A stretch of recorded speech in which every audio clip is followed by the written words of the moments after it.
Okay, we did some of these, but I don't remember exactly where we left off, so you can look at your PowerPoint at the same time as I go through these. But you're going to use your calculator, and you're going to convert this from degrees into this format.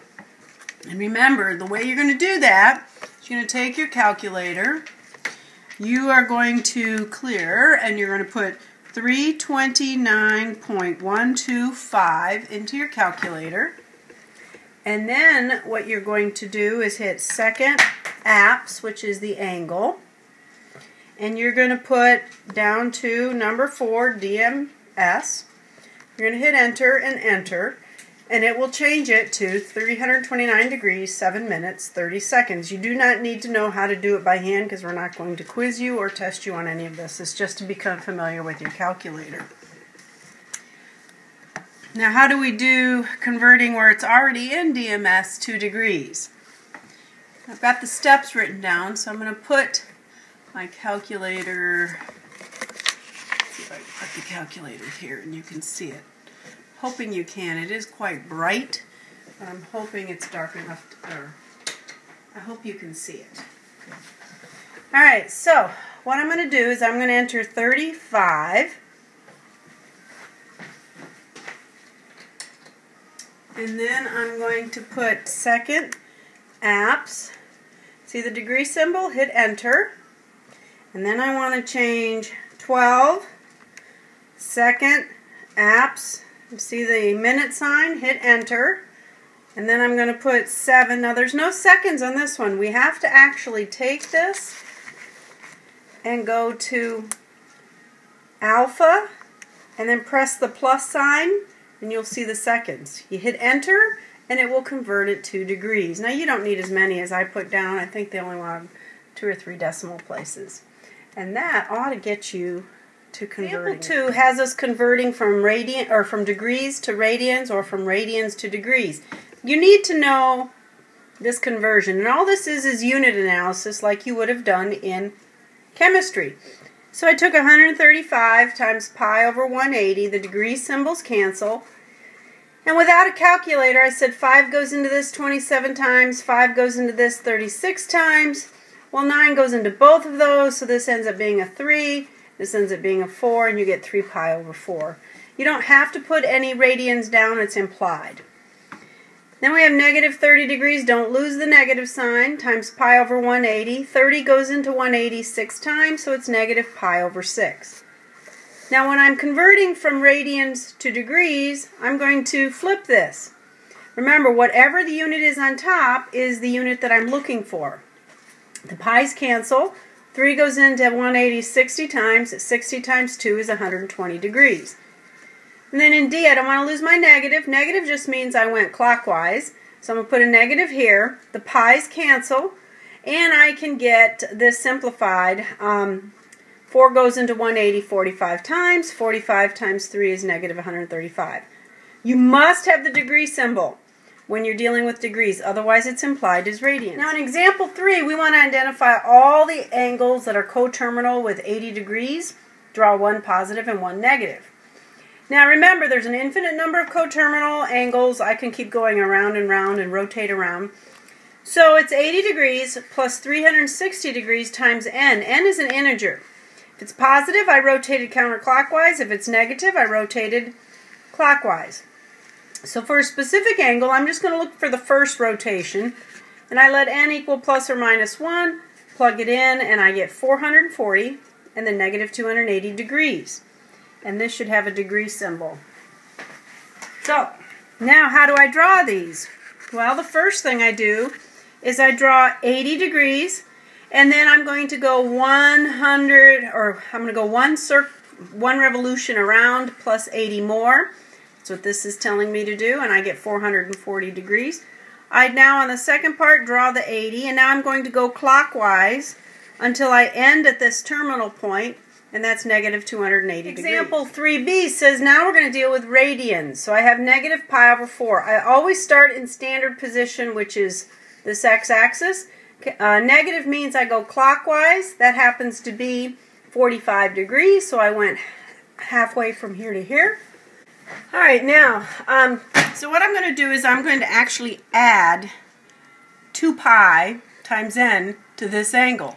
Why 2 pi? Because it's 360 degrees around, which is 2 pi. I'm going to let n be one rotation around, which is either clockwise or counterclockwise. I take negative pi over 4. I add 2 pi n times 1, common denominators, because sometimes you won't have a calculator for this. And I get 7 pi over 4. So when I draw it, here is where my terminal end is. So I'm going to start at standard position. I go counterclockwise 7 pi over 4, and I end at this terminal position.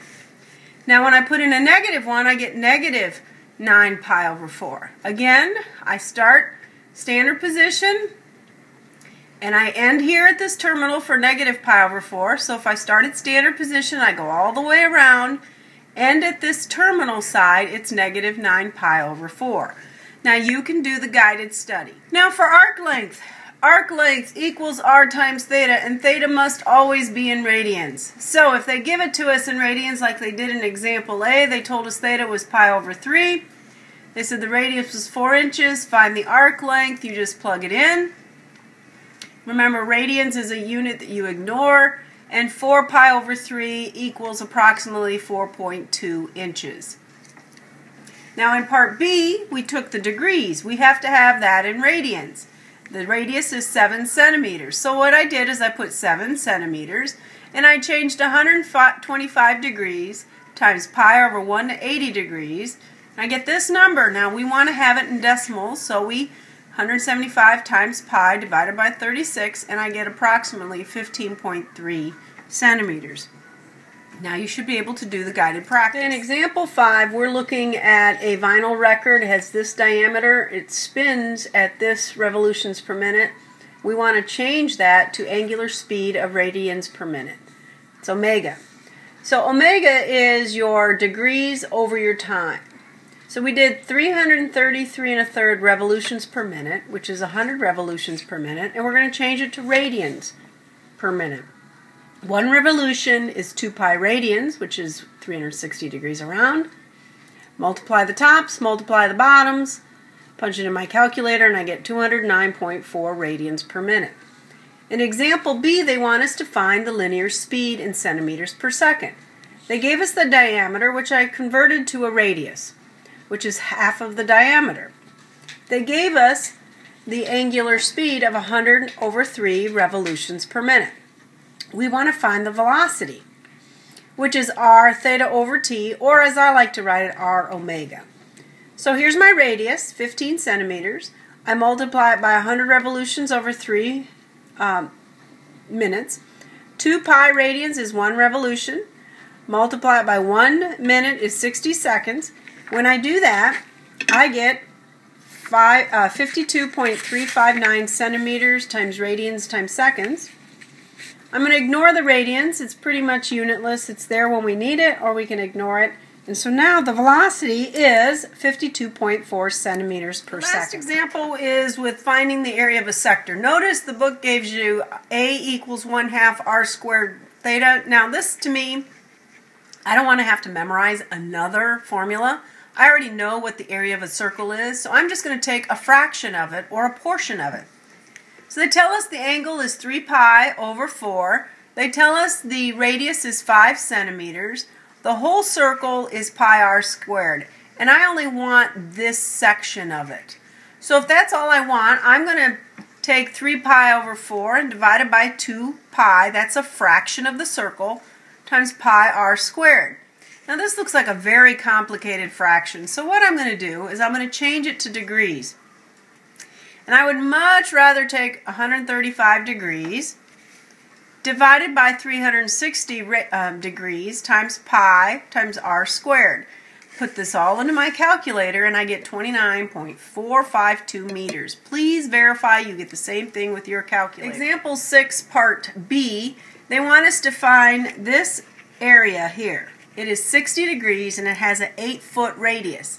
So again, area is a fraction of my circle, which is 60 degrees out of 360, which is 1/6 of my circle, times pi r squared. Since I already know area is pi r squared. And I plug this in and I get 33.5 feet squared. Now you should be able to do the guided practice. Now, I'm going to show you my guided practice because I do it differently than Alex does or differently than Glencoe, because I look at the fraction of my circle. Again, this is my circle, 2 pi over 3, which you'll end up knowing these in the next section. 2 pi over 3 is 180 over pi, or times 180 over pi, ends up being 120 degrees. So I'm looking at a fraction of my circle, 120 degrees out of the 360, times pi r squared. And what I end up with here is my area is 58.9 inches squared. Do not forget the units. Now you should be able to do your homework.